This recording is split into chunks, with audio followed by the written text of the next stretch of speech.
News now देख रहे हैं आप और मैं हूं फहीम। जम्मू कश्मीर लेजिस्लेटिव असेंबली का सेशन आप जानते हैं कि कुछ वक्फे के लिए जो है वो छुट्टियां रखी गई थी और आज से दोबारा हाउस जो है वो रिज्यूम किया जा रहा है। 7, 8 और 9 तारीख को जो इतला हमें मिली है, ये हाउस जो है वो चलेगा और हो सकता है कि अगर ज़रूरत पड़े तो हाउस की जो कार्रवाई है उसको बढ़ाया भी जाएगा। आज चूंकि पहला दिन है छुट्टियों के बाद, तो मैं आपको बता दूं आज के दिन जो है कुछ खास, जिसमें स्टेटहुड रेजोल्यूशंस जो है वो लाए गए हैं। 3 प्राइवेट मेंबर्स जो है उन्होंने स्टेटहुड रेजोल्यूशन जो है वो लाया हुआ है कि जम्मू कश्मीर में रेजोल्यूशन लाकर जम्मू कश्मीर स्टेटहुड का दर्जा जो है वो जल्द से जल्द बहाल किया जाए। जिसमें मैं आपको बता दूं सबसे पहले कैसर जमशेद लोन, जो कि नेशनल कॉन्फ्रेंस के काफी सीनियर लीडर हैं, उनके द्वारा जो है वो लाया गया है।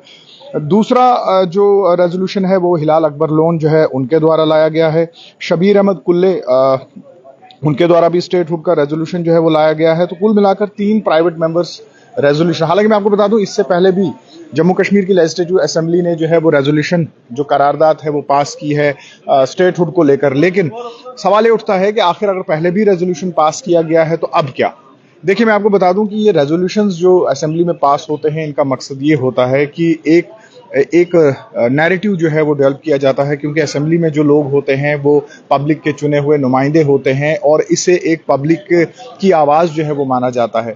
तो बार बार ये रेजोल्यूशन लाने का मतलब ये है कि जो मेंबर्स हैं जो ये रेजोल्यूशन लाते हैं वो या उनकी जमात जो है वो इस स्टैंड पर है, यानी इस फर्म स्टैंड पे है कि इन चीज़ों को करना जो है वो ज़रूरी है। जिसमें आज ये जो स्टेटहुड का रेजोल्यूशन जो है वो लाया गया है, 3 मेंबर्स ने जो है वो लाया है।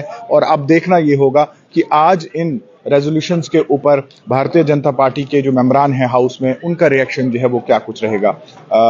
इसके अलावा मैं आपको बता दूं कि ब्रेक के बाद आज जो ये हाउस की कार्रवाई शुरू हुई है उसमें कुछ और इम्पोर्टेंट इश्यूज हैं। जैसे अली मोहम्मद सागर हैं, उन्होंने रहबले जंगलात जो हैं उनकी रेगुलराइजेशन को लेकर जो है वो एक रेजोल्यूशन मूव किया है।